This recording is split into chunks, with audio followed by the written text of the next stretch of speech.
Thank you, everybody, for coming to our fourth annual Poetry Out Loud competition here at Cousino High School. The folks that are going today are doing a fairly brave thing. Number one, they're reciting poetry, which you don't get a lot of in high school. And number two, they're willing to get up in front of you, most of who are strangers, and kind of put themselves out there. I tell my class all the time that it is your job to lift each other up, not to tear each other down. Okay? If you don't think you're capable of that today, you had a little much, too sugar, Mr. Perkins, I'm sure, would be happy to relieve you from the room. Okay? So remember, please, that courage is not the absence of fear, it's the willingness to face it. And all of these people are doing that today. So, up first, we have Demetrius McCullum with War Without a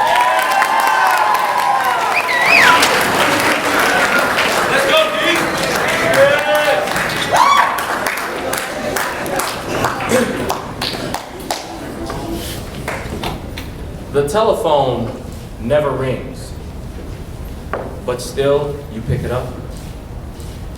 Smile into the static, the breath of those you've loved long dead. The leaf you pick from the fall rises and dips away with every ridge. Fingers tend to stiff from time you trace. Staring off into a distance limned by cataracts and other collected debris, you have forgotten none of the long ago joy of an ice cream truck and its summer song. Between the paving stones, between tea, a cup, and the sound of you pouring, between the time that you woke that morning and the time when the letter came, a tired sorrow like an old flagellant, able only to tease with a weak sting. Riding the elevator all day, floor after floor after floor, and each stop, some small victory riddle. From the hard stones of death you smile.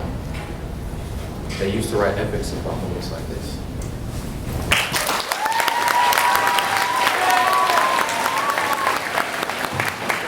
Thank you, Demetrius. Okay. One thing I forgot to tell you, you'll know when their poem is done because they're going to step back from the microphone, so please don't applaud before that. It could be kind of awkward. Can they turn off the mic? Can we get the mic up, the volume up a little bit more? We will try with that. I know somebody at the radio station. Okay. Next up, we have freshman Madeline Smith with The Road Not Taken by Robert Frost.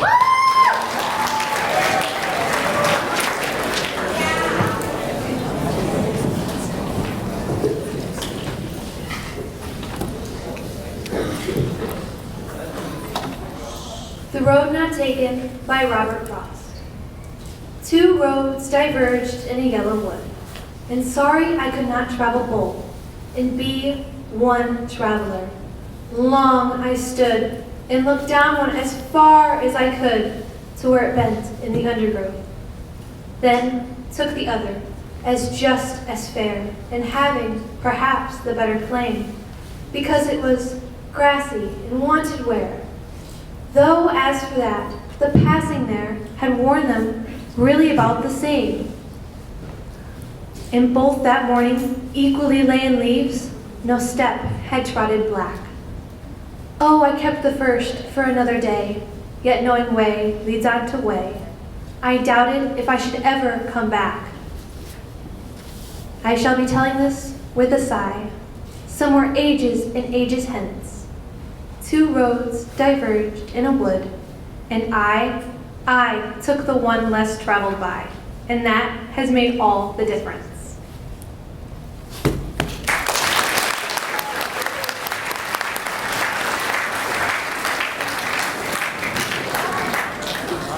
Thank you. Up next, we have Juliet Rafa with Eagle Prayer by Joy Horjog.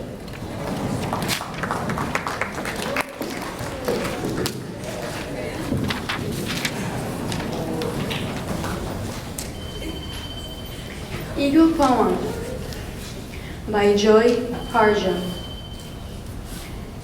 To pray, you open your whole self. to sky, to earth, to sun, to moon, to one whole voice that is you. And no, there is more that you can't see, you can't hear, you can't know, except in moments steadily growing. And in languages that aren't always sound, but other circles of motion. Like eagle that Sunday morning over Salt River, circled on the blue sky, and wind swept our hearts clean with sacred wings. We see you, see ourselves, and know that we must take the care and kindness of all things. Breathe in, knowing we are made of all this. And breathe, knowing we are truly blessed because we were born and die soon within a true circle of motion. Like eagle, rounding out the morning inside us. We pray it will be done in beauty, in beauty.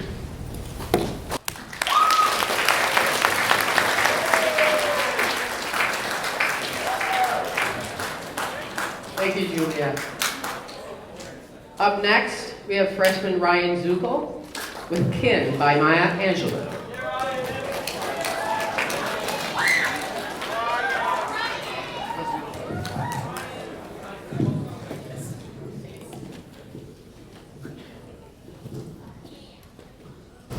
Kin by Maya Angelou. We were entwined in red rings of blood and loneliness before the first snows fell, before muddy rivers see the clouds, above a virgin forest. And men ran, blue and black, skinned into the warm embraces of Sheba, Eve, and Lilith. I was your sister. You left me to force strangers into brother molds, exacting taxations they never owed or could ever pay. You fought me to die, thinking in destruction lies the seed of birth. You may be right. I will remember silent walks in southern woods and long talks in little voices, shedding meaning from the big ears of overcurious adults. You may be right. Your slow return from regions of terror and bloody screams raced my heart. I hear again the laughter of children and see fireflies bursting in an Arkansas's twilight.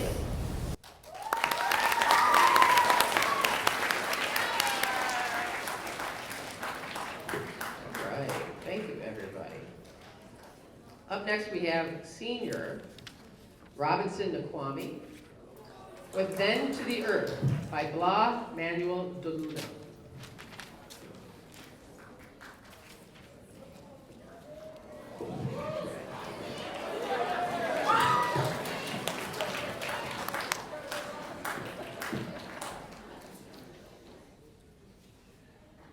Hello, my name is Robinson Kwame. The title of my poem is Bent to the Earth by Blas de Manuel de Luna.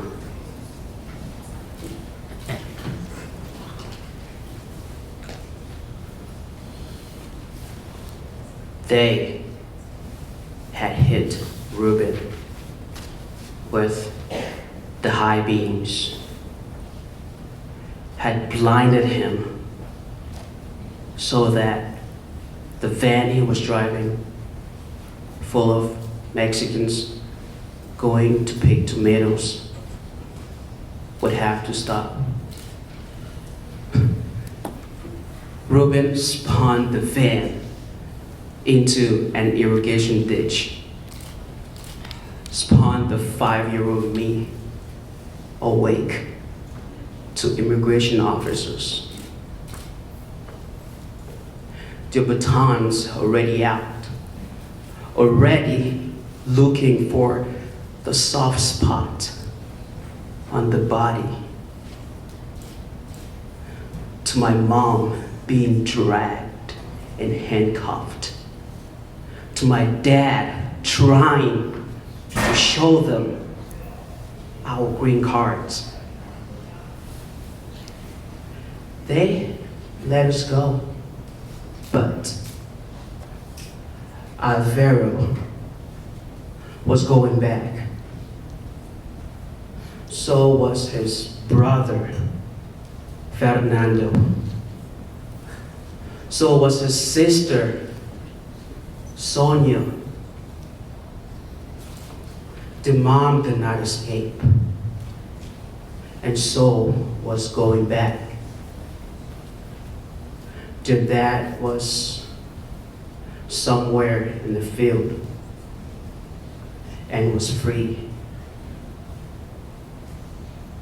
They were no great truth revealed to me back then. No wisdom given to me by anyone. I was a child who had seen what a polished piece of wood could do to a face. Who had seen his father about to lose the one he loved. Who had lost some friends who would never return. Who later that morning bent to the earth and went to work. Thank you.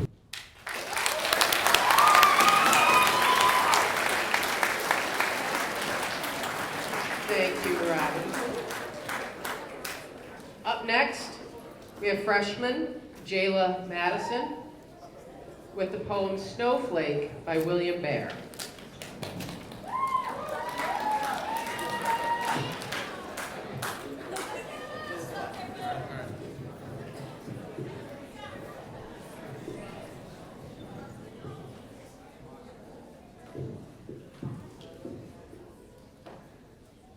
Snowflake by William Baer. Timing's everything. The vapor rises high in the sky, tossing to and fro, then freezes suddenly and crystallizes into a perfect flake of miraculous snow. For countless miles, drifting east above the world, whirling about in a swirling free-for-all, appearing aimless, just like love, but sensing, seeking out its destiny. Falling to where the two young skaters stand, hand in hand, then flips and dips and whips itself, about to ever so gently land a miracle across her unkissed lips. As he blocks the wind, raging from the south, leaning forward to kiss her lovely mouth.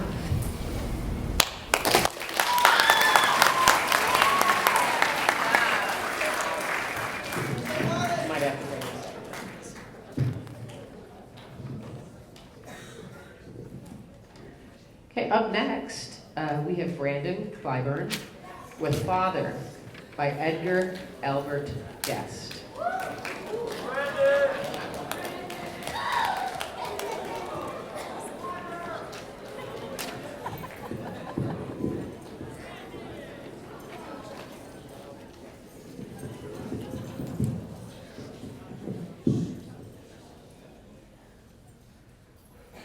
Father by Edgar Albert Guest.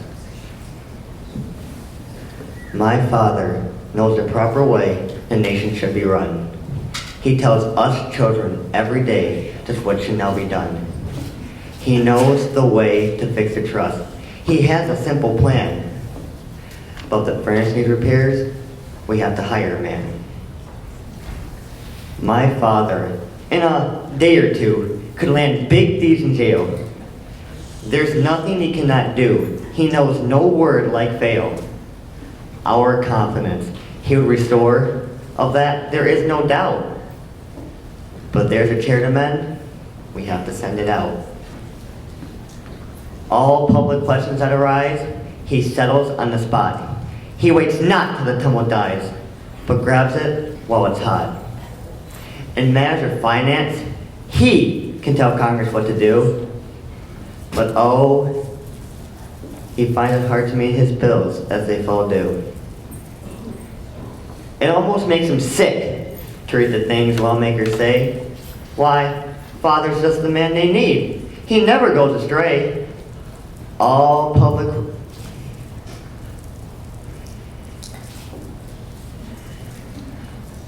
wars he'd very quickly end, as fast as I can write it. But if a neighbor starts a fuss, 'tis mother has to fight it.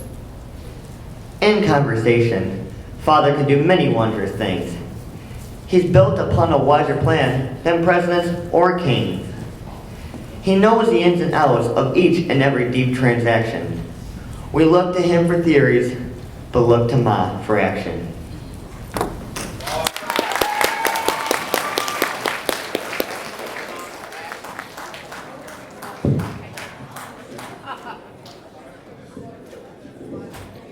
Here we go. Thank you, Brandon. Up next, we have Izzy Fleming with Happiness by Jane Kenyon.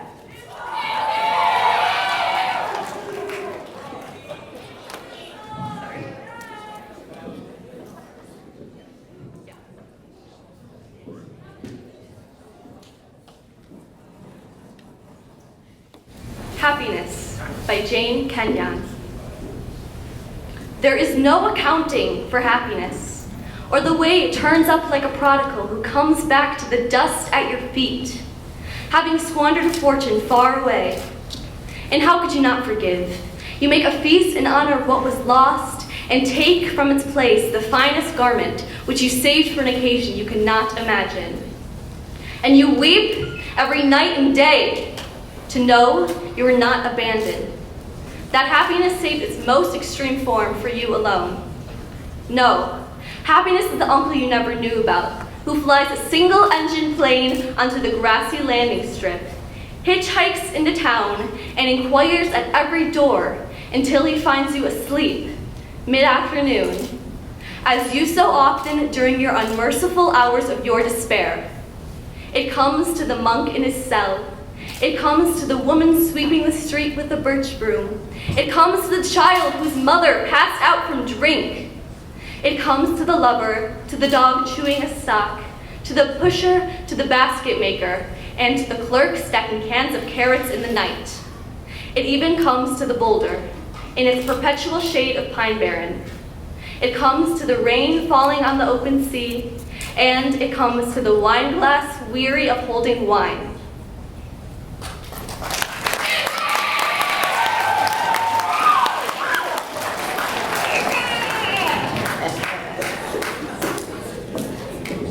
Can't help that.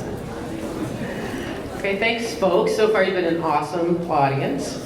We have 2 performers left. Up next, we have Sander Lee with Let It Be Forgotten by Sarah Tisdale.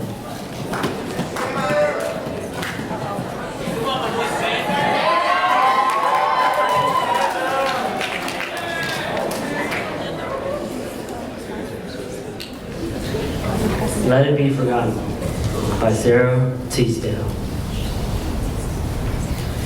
Let it be forgotten, as a flower is forgotten. Forgotten as a fire that once was singing gold.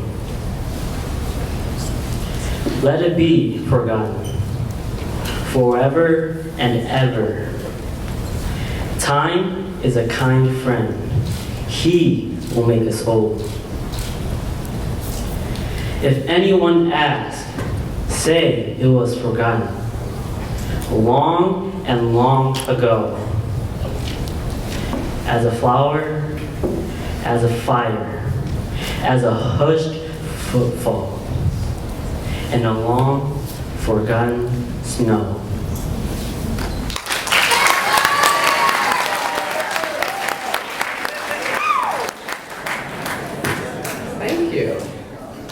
our last performer is going to go next, and then I'm going to talk with our very important judges, and we're going to have a winner for you guys. So, up next is Idona Zanuni with Diameter by Michelle Burke.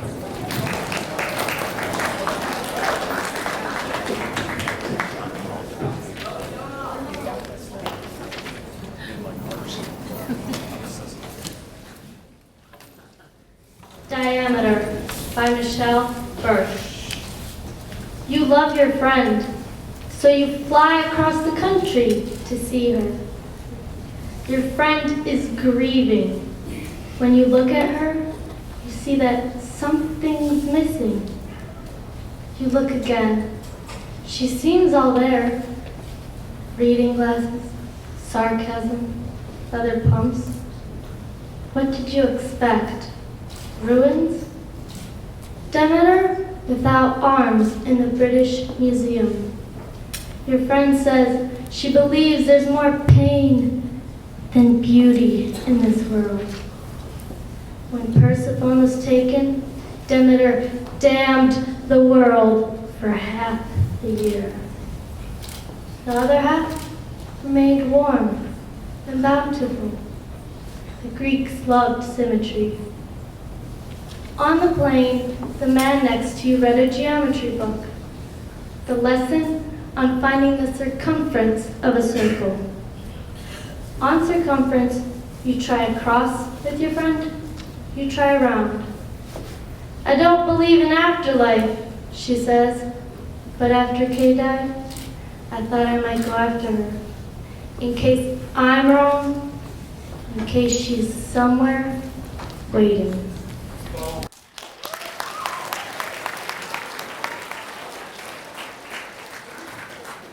So, in third place, Demetrius McCullough.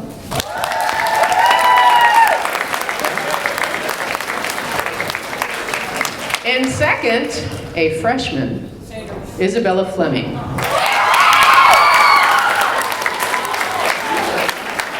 And representing Cousino High School at the state competition in Lansing in March, Robinson McConnell.